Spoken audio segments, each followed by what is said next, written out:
फक्त या घरगुती नॅचरल पेयाचा वापर करा व लहानांपासून तर मोठ्यांपर्यंत सर्वांची सर्दी, खोकला, छातीत जमा झालेला कफ यापासून सहजतेने 3 दिवसात पूर्णपणे आराम मिळवा।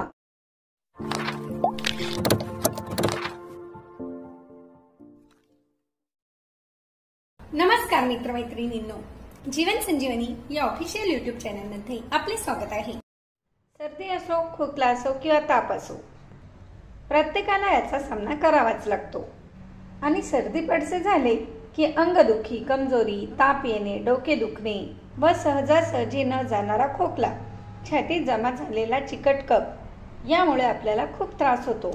पाण्यातील बदल, वातावरणातील बदल किंवा इतर व्हायरल इन्फेक्शन या कुठल्याही कारणामुळे झालेली सर्दी लगेचच कमी करून देणारा नॅचरल घरगुती उपाय आज मी आपल्यासाठी घेऊन आले आहे।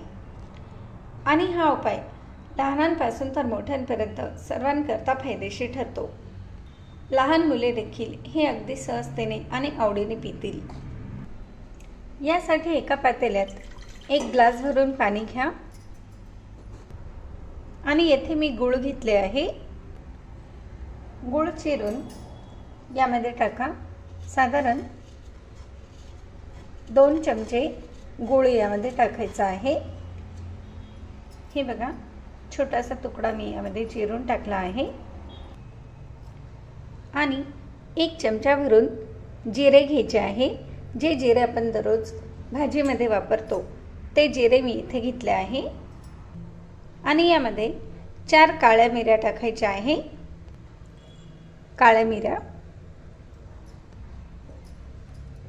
हे थोडेसे कुटून घ्या, अगदी बारीक नाही केले तरी देखील चालते। हे बघा, याप्रमाणे हे कुटून घ्यायचे आहे। कुटून घेतलेले संपूर्ण मिश्रण यामध्ये टाकून द्या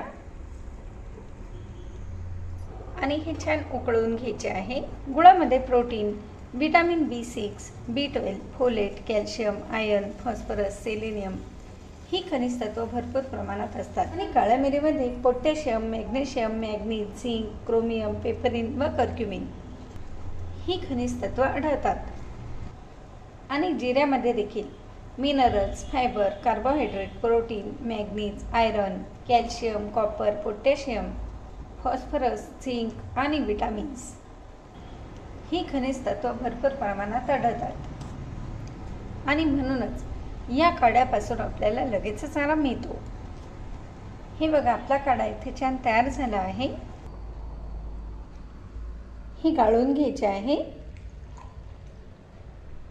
हे बघा, आपण जे 1 ग्लास भरून पाणी घेतले होते ते बरोबर उकळून अर्धा ग्लास झाले आहे इतपत आपण हे उकळून घेतले आहे।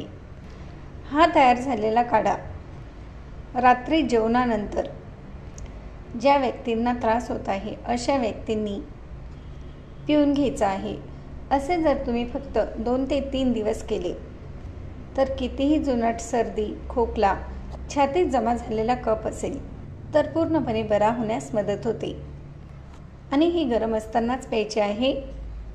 लहान मुले असतील तर अर्धा काढा एका वेळेस द्यायचा आहे। मोठ्या व्यक्ती असतील तर एका वेळेस इतका संपूर्ण काढा पिऊन घ्यायचा आहे। आणि आपल्याला ज्यावेळेस हवे आहे त्यावेळेस हा काढा तयार करून मग याचा वापर करायचा आहे। एका वेळेस जास्त काढा देखील तयार करून ठेवू नये। आहे की नाही अगदी साधा, सोपा आणि घरगुती नॅचरल उपाय? चला तर मग एक लाईक देखील करा व शेअर देखील करा व अशाच प्रकारचे नवनवीन व्हिडिओ पाहण्यासाठी आपल्या आवडत्या जीवन संजीवनी या ऑफिशियल यूट्यूब चॅनलला सबस्क्राईब जरूर करा। धन्यवाद।